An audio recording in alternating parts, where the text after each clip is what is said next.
The statistics discloses this. There are brilliant students, sometimes they get good marks, sometimes they get low marks. Average students, sometimes they may fail, sometimes they may get even all India rank. Why? Why it is common among both the segments? Because the reason is ultimately 50% is your preparation, 50% is your presentation. So how you present in the examination hall? I'll even put it like this. It is not the question of your knowing the answer that gets you the mark. It is your ability to enable the examiner to know what you know that gets you the mark. Isn't it? Examiner doesn't know about you. He doesn't know about how intelligent you are. He doesn't know what has been your track record in the 10th, +2, university rank holder, class first, school first, state first. He doesn't know anything about you. He doesn't even know how many months you slog to prepare. He doesn't even know what attempt is this attempt of yours. He doesn't know any of those things. The only thing that he sees and based on which he gives marks is what you have written as the answer in the answer sheet. So it is not the question of your knowing the answer that gets you the mark. It is your ability to enable the examiner to know what you know that gets you the mark. And how do you enable the examiner to know what you know? Only by how you present it. So that is where you have to have the skill set. The techniques of presentation or sequencing is not important at all. You can answer in any sequence. Don't be under the wrong impression, I have to go 1, 2, 3, 4 answering. You can answer 4, you can answer 6, then go to 8, then come back to 2, then 3, including the subdivision of a question. So, but mention the number correctly, give the answer completely, and then proceed to the next one. And anywhere you stuck up, give little grace time and try to solve it, failing which, leave the enough space and go to the next one, next one, next one. If you have time, come back and try to close. Otherwise, leave it blank, doesn't matter at all. So therefore, this is the strategy. Sequencing is your choice. I wrote online examination recently of the Institute of England and Wales IFRS examination. You have to solve 200 questions in 120 minutes online. So I logged in and the question paper appeared. It's all objective type, but to find out the answer, you will have to do workings. Then only you will know which is the correct answer.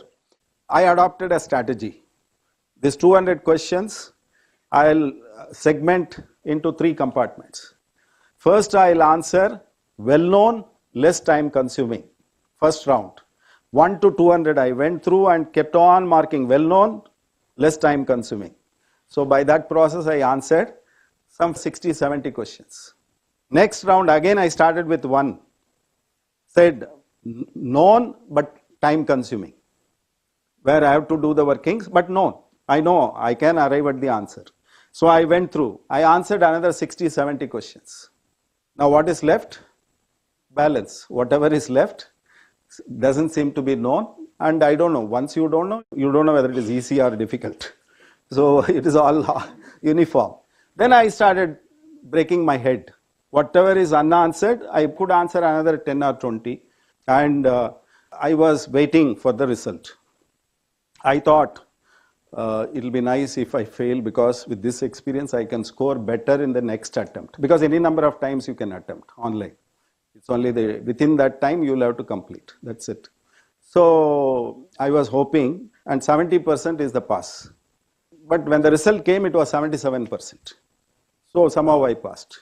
There was no need to write the exam again. The point I am trying to say is strategize, sequencing, known, easy, finish it. Then known, time consuming, do it. Rest you attempt at the end. Then where is the difficulty?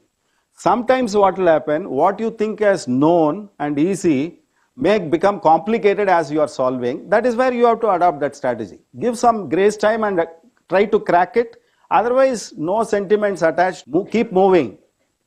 Sections and case laws, how important it is to quote.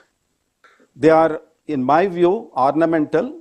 It adds on to the beauty of the answer, and marginal additional marks. They are not inevitable. If the substance of the answer is correct and complete, you will get substantial marks. If you support it with any section number or case law, you will get 5 to 10% more mark. That's all. Without case law section number, you can still get 70%, 80% marks. Case law section is correct, but the answer is wrong, you will get only 10%, 20%. So keep that in mind.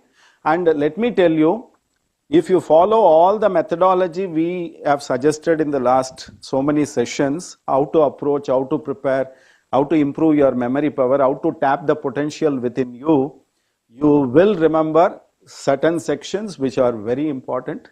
You will remember certain set of case laws which are very important. And if the answer demands the citing of those things, you will automatically quote it. I can even put it like this in a summary. If I take any of your answer sheets for 100 marks and glance it, and I find 20% of the answers have section numbers and case laws here and there. Another 60%, only the substance is there, there is no section numbers, case laws. And the remaining 20%, some relevant points alone are given. I would rate it as a very good paper. So to put it differently, if you follow the methodology, you will be able to remember minimum what is required. It will not be a blank paper with no case laws, no section numbers at all. Even now, let me demonstrate and make you feel confident. Under which section you get 1,50,000 as deduction for interest on loan for house property? 24. Under which section you get depreciation? 32. Under which section you get general deductions? 37. How do you remember this? Did you mug it up? Self-occupied property interest 24, 24, 24 self-occupied interest. Maybe that is one way of preparing, but you would have never done it. Why do you remember it? You remember it because in every problem you solved under house property income in IPCC, after arriving at the annual value, you would have said less deduction under section 24. Just as you remember the word deduction, you also remember the number 24. Not that you by-hearted 24. So it is all acquaintance, it is all familiarization. Actually, if you know the principle involved, and whatever is the case study, you apply it and give the correct answer, that will get you 80% of the marks. In which case it has been upheld is only incidental. Like Shakespeare says, what's in a name? Rose by any other name also will have the same fragrance, isn't it? So incidentally, it so happens that in that case law, this principle has been upheld. If you remember it, you write it. Otherwise, it doesn't matter. You know that interest on capital borrowed must be capitalized before commencement of business. That is the correct principle. You write it. If you remember, it has been so held by the Supreme Court in the case of Challapalli Sugars. You write like that. So it adds 5%, 10% additional mark. You know it is Supreme Court decision, but you don't know whether it's Challapalli Sugars or Anakapalli Sugars. Then what do? You say Supreme Court has upheld this principle. Let the examiner find out which case. Isn't it? And you are not sure. Is it Supreme Court or High Court? See, this principle has been upheld by a court. He will know whether it is Supreme Court or High Court. But he knows at least it is a judicial decision. Pronouncement is there on this. So don't become panicky at all. Share of profit of a partner is exempt. Under which section? 10(2)(a). So this is automatic because partnership, it is very common. So you remember.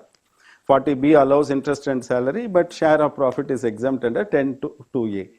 Now if you remember, you write share of profit of a partner is exempt under section 10 within bracket 2 capital A, bracket closed, full stop. Complete answer. Suppose as you are writing, suddenly the mind becomes blank. In bracket, is it 2 or 2A or 1A? You are not sure. You say share of profit is exempt under section 10 of the Income Tax Act. That is also a correct answer. Suppose you don't even know whether it is 10 or 11. You say share of profit of a partner is exempt under the Income Tax Act. That is also a correct answer, complete answer. In other words, don't get into this kind of illusion that is it complete, should I remember, I have not mentioned it, all those things are irrelevant. The substance is what is important. Only thing is, don't write share of profit of a partner is exempt under the VAT Act. Now, quality and size. When you write the answers, size is irrelevant, it is the quality that is relevant. In a professional examination, even by writing 2 sentences, you may get full marks. By writing 2 pages, you may not get any mark. That is the quality of the answer. The purpose of your model exam is to get this quality. The method of preparation is to get this quality. I told you, no, long-term capital transfer. The transfer word adds to the quality of the answer. So that you will get automatically by practice. The appropriate word you will get. Suppose the student says, gain arising from sale of a long-term capital asset is long-term capital gain. There the quality suffers, because sale is one mode of transfer, whereas transfer includes many modes of transfer. To write transfer, that is where the quality matters. Initially you may write sale in your own preparation, then you will find out the difference, then you will replace it with transfer, and as you practice it, automatically the language that you write in the answer sheet will be evidencing the quality of the answer. So let me tell you, my dear young friends, suppose some of you come to me privately and say, sir, I never wrote model exam, but still I passed IPCC.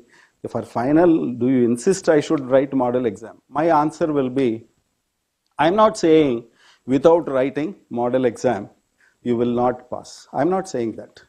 All that I am saying is, after writing model exam, you will not fail. There is a difference between the two. All that I am saying is, why not you eliminate the probability or minimize the probability by writing model exam.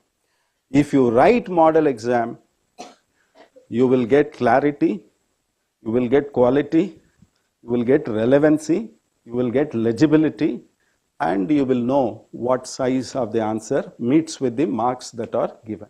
In fact, model exam, many of the students may think it is to train you to present the answer, isn't it? It will train you to read and understand the question also. Because by writing more and more model exams, you are reading more and more questions, trying to understand what is expected out of the student for that question, and then you are able to write. Solve the problems with working notes. So working notes should be part and parcel of the main answer. Even if the question doesn't demand notes, working notes or assumptions, you have to write clear notes and assumptions. You should also be consistent in legibility, in presentation. In fact, if it is theory, there are 2 ways of writing the answer. That is point by point, number it, or para by para. And wherever possible, always give heading to the answer and pick up that heading from the question itself. What is asked, convert it into a title for the answer and give subheadings. There are answer sheets which I have seen. First few pages, anybody can read. Next few pages, examiner can read with difficulty. Next few pages, only the student who wrote can read. Last few pages, even the student cannot read. Then how do you expect the examiner to evaluate it? Look at this sample. Are you able to make head or tail out of this? Some scribbling is there, isn't it? Enormous effort is required to understand. Now the same answer, look at another student. Another way of presentation. This is slightly better than that. But there is no form or shape or structure. Now look at this. So 3 different ways of presenting the answer. This, it may look simple, small aspect, but it makes world of difference. 2 students who write the same answer, one can get 5, another can get 3. For the same answer by presentation. And in one answer, if the difference is 2 marks, for 100 marks, what impact it can make throughout the answer sheet. So help the examiner to help you by awarding maximum marks. That is the point.